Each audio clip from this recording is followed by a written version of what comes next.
the new Welcoming Woods bundle. This new in the July to December catalog here. And it's really fun for fall cards and even winter cards. You could do a lot with this stamp set. All right, so like I said, this is a card we're going to do. The first thing you need is some cardstock. So I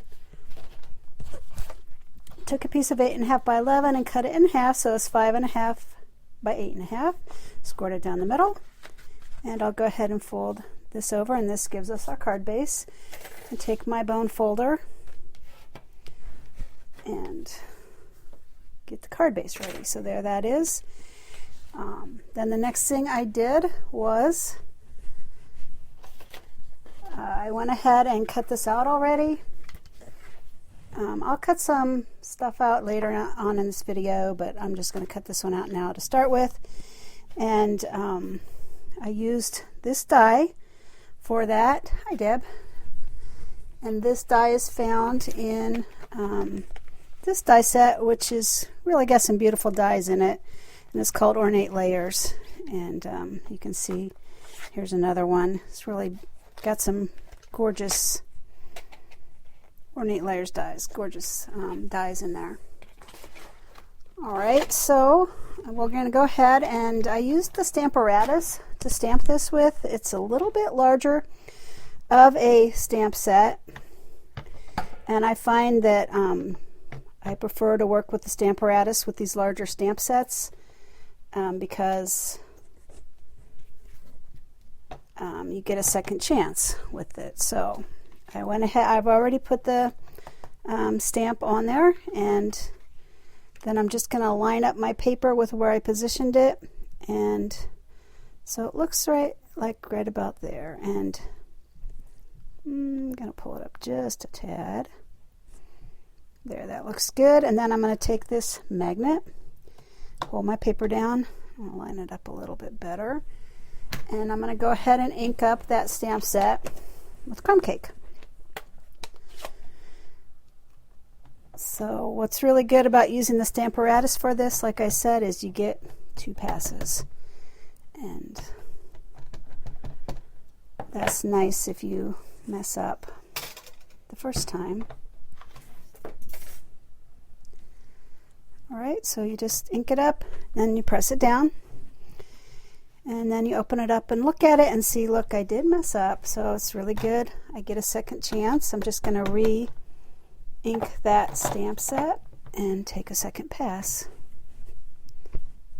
Press it down, and there, perfect. All right, so now I'm just going to note I'm on this right above the 2-inch line, and I'm going to slide it over to, let's see, right there. Looks good. To do the rest of the image. So I'm just making sure that I keep this bottom line in the same place so that the trees are in the same place and not up higher the next time. So let me slide this down and show you re-inking it. Close the hinge. Press down. So what's really nice about using the Stamparatus is you can make multiple cards and they will all be stamped in the same place, and so that's a really nice feature. You can really quickly make cards with it. So just re-ink it because the other one's darker, and so that looks very good. All right, so I'm going to set this aside. And let's go ahead and stamp our leaves. I did some, looks like I did some, that's all right. Okay, so for the leaves, I started, well, it doesn't matter where you start, but I'm going to do the leaf litter first, down at the bottom. So to do that, I'm going to use my early espresso, and I just took the leaves out, and I already mounted them on an acrylic block. And I'm just going to do the leaf litter down at the bottom.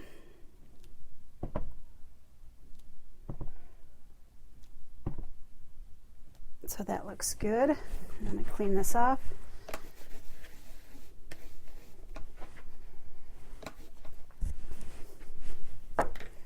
And we'll get our next color out, which is Merlot. Just doing some pretty fall colors. These look really good together. And once again, I'm just doing the leaf litter with the darker colors down at the bottom. And I want one more maybe here. Good, perfect. All right.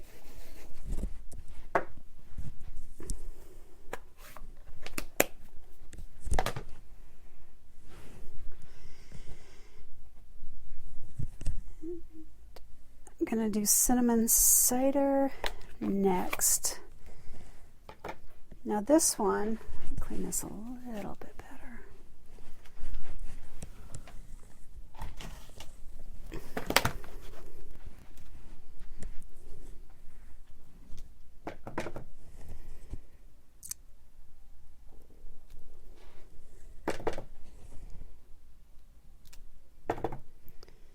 So I'm adding cinnamon cider to my leaf litter at the bottom, but this color I also want falling through the air, so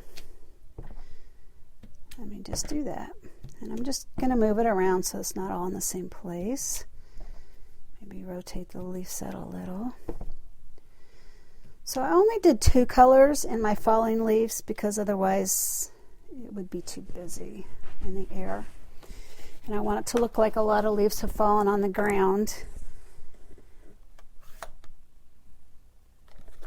So that's why I did that. And then my last color is going to be Bumblebee. I'll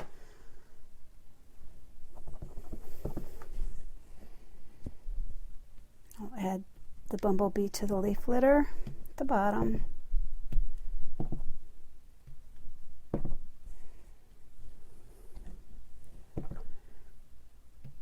And then some Bumblebee falling through the sky. It's pretty white there, so I'm going to add some there. And up here, maybe some over here. So there. It's pretty fast and really pretty. This is I think a really fun and easy card.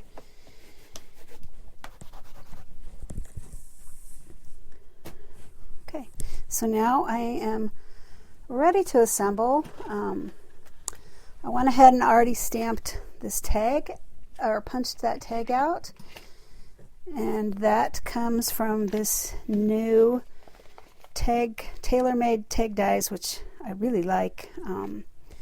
Makes really cute tags in all different sizes. I've only had it for a month and I've used it so much. It's one of those must-have die sets in my opinion. So I took the twine, which you can buy as a kit now. I mean, it's like several together, not really a kit. Different colors. I think it comes in 5 different colors, and so that's really nice. All neutrals: white, cream, Sahara sand, crumb cake, and there's one other color that I can't think of right away. All right, so what I did is I put a piece of tape on the back side. Actually, I'm going to put 2 pieces of tape. This is double stick, and can't really do this with glue. You need tape. So I'm going to just push my twine on there and do a better job. Push it again. There we go. And I'm just going to wrap it around and make kind of an X on there. So let me pull this down a little. And I'm kind of making just an X. Let me pull this one down. And it looks good. All right. And then I'm just going to push it down on that tape and cut it. And then I like to take another piece of tape and just put it right on top of that, just to hold the twine in place when I tape it to my card front.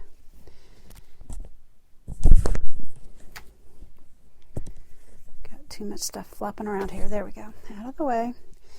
And I'm going to go ahead and just put some tape on the corners while I've got this upside down.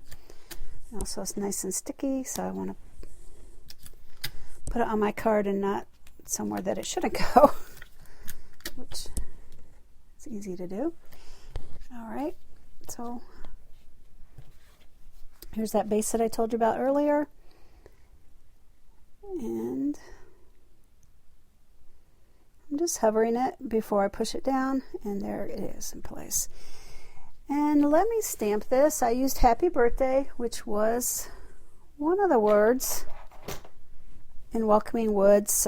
Thank you for your kindness. Hello, friends. Celebrate. Every season brings its own wonder. Happy birthday. Good luck on your new adventure. Best wishes. And also snowflakes, which I didn't do a snowflake version of this card, but I probably will in a future video. But for today, this is what I did. All right, so I went ahead and cut out the tag, like I said. And, oh, here's a happy birthday. I used this Memento black ink. That's my favorite black ink that Stampin' Up! Offers.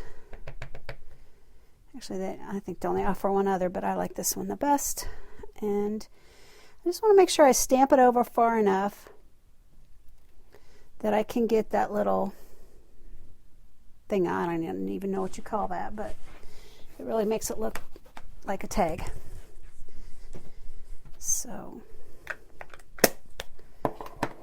close it up. I like to close that one up pretty quickly because it is an alcohol-based ink, which is great for archival, but it dries out quickly, so I don't want to leave that pad just lying open like I might the water-based pads, which are mostly what I use. Most of Stampin' Up! Pads are water-based, and they won't dry out as quickly, so it's okay to leave those open for a little while, but not so with the Memento pad. And also, one other thing about the Memento pad is you want to store it upside down, because when you store your pads, you want the felt to be down. So the Stampin' Up! Pads automatically rotate the felt pad down. So you want to store these flat. Memento, you store it upside down. So there's a little tip of the day. And I'm going to put this on right there. And I want to tie a little bow. So I went ahead and just tied it independently of the piece that I already put on. So I'm just going to push it through. I used to laugh at my mom when she couldn't thread the sewing machine needle, and now I'm that person. So sadly, as you get older, your eyes get older too. So I'm going to go ahead and just cut that. So normally I'd just leave it on the spool, but it's sort of harder to do that in a video, so I'm going to cut it. Normally I'd leave it on the spool while I'm making the bow and then cut it, but kind of have a feel for how big of a piece I should use.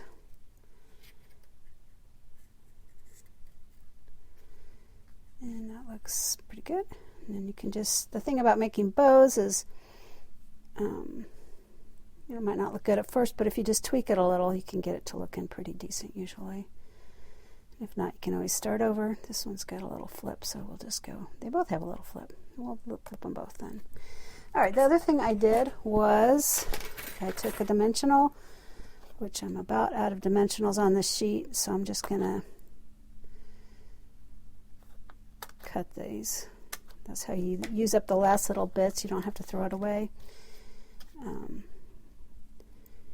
So these are double stick, so you can stick that on the back and then peel off the paper.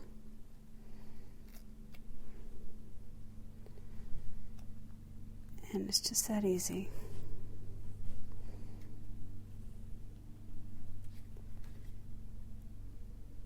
And I'm going to put it, I think right, I think I'll put it in the middle on this one. And I'm going to just trim up my tails.